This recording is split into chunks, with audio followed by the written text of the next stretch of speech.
यह कुंडा के विधायक रघुराज प्रताप सिंह उर्फ राजा भैया हैं, जिनका कहना है कि सनातन है तो संविधान है, सनातन नहीं रहेगा तो संविधान भी नहीं रहेगा। सनातन अगर कमजोर हुआ तो संविधान भी नहीं रहेगा। बहुत मौके देखे हुए हैं आप, नारा लगाओ थी जय संविधान जय संविधान। अरे संविधान ही बड़ी आए कि हिंदू बाहुल्य है, हिंदू राष्ट्र भारत। जिस दिन भारत हिंदू बाहुल्य नहीं रह जाएगा उस दिन संविधान को फाड़ के कहां फेंक देंगे ये हम भी जानते हैं, आप भी जानते हैं। लेकिन अब सवाल यह उठता है कि क्या सिर्फ सनातन है तो ही संविधान है, या फिर संविधान है इसलिए सनातन, इस्लाम, जैन, बौद्ध सिर्फ आदि धर्म है। क्योंकि इस देश में बहुत सारे ऐसे लोग हैं जो समय समय पर खुद को और खुद की जाति धर्म को बाहुबली बताने की कोशिश करते हैं, लेकिन असली ताकत आखिर किसमें है, संविधान में या फिर सनातन धर्म में? चलिए आइए जानते हैं। तो सबसे पहले राजा भैया की ही बात कर लेते हैं। आज उनके हाथ में माइक है, लोग उनकी बात सुन रहे हैं, वह चुनाव लड़ते हैं, विधायक बनते हैं, लेकिन कैसे? संविधान के जरिए। अगर संविधान नहीं होता, लोकतंत्र नहीं होता, चुनाव नहीं होते तो कौन विधायक बनता, कौन नहीं, यह जनता नहीं बल्कि ताकत तय करती। अब बात करते हैं सनातन धर्म के सबसे बड़े धार्मिक स्थलों में से एक राम मंदिर की। राम मंदिर को लेकर करीब 500 सालों तक विवाद बताया जाता है, लेकिन आखिरकार फैसला किसने दिया? सुप्रीम कोर्ट ऑफ इंडिया ने।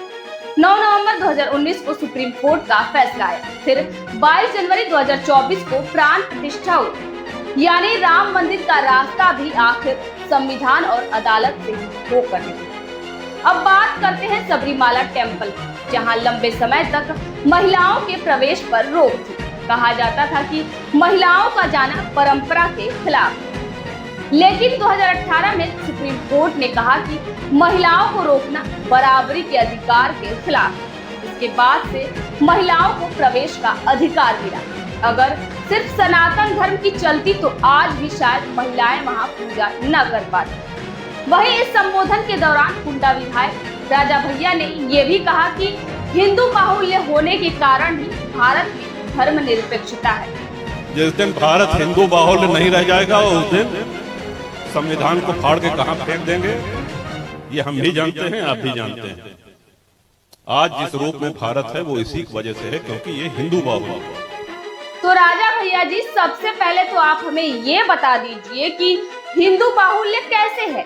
पिछड़ा दलित के बहुसंख्यक होने की वजह से, और संविधान लागू होने से पहले पिछड़ा दलित की क्या हालत थी आपको बखूबी पता है। ये हमें बताने की कोई जरूरत नहीं है कि पिछड़ा दलितों के साथ किस तरीके का बर्ताव किया जाता है। संविधान लागू होने से पहले पिछड़ा दलितों के पीछे झाड़ू बांधकर और गले में मटका लटकाकर चलना पड़ता था। वो तो भला हुआ संविधान रचयिता डॉक्टर भीमराव अंबेडकर का कि आज संविधान की बदौलत पिछड़ा, दलित, अल्पसंख्यक और बाकी धर्मों के लोग एक समान हैं। वही इस्लाम धर्म में भी पहले 3 तलाक जैसी कुरीतियां थी। 2017 में सुप्रीम कोर्ट के फैसले के बाद अब किसी भी कपल को तलाक लेने के लिए कानूनी प्रक्रिया से गुजरना है, ना कि बस मुंह से 3 बार तलाक बोल दिया और हो गया तलाक।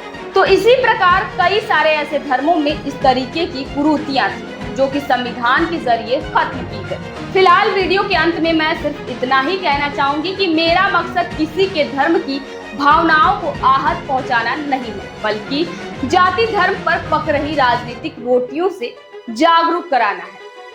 फिलहाल आप क्या कहेंगे कि कुंडा विधायक राजा भैया के बयान पर कि संविधान है तो सनातन है या फिर सनातन है तो संविधान है? अपनी राय कमेंट में हमें जरूर बताएं।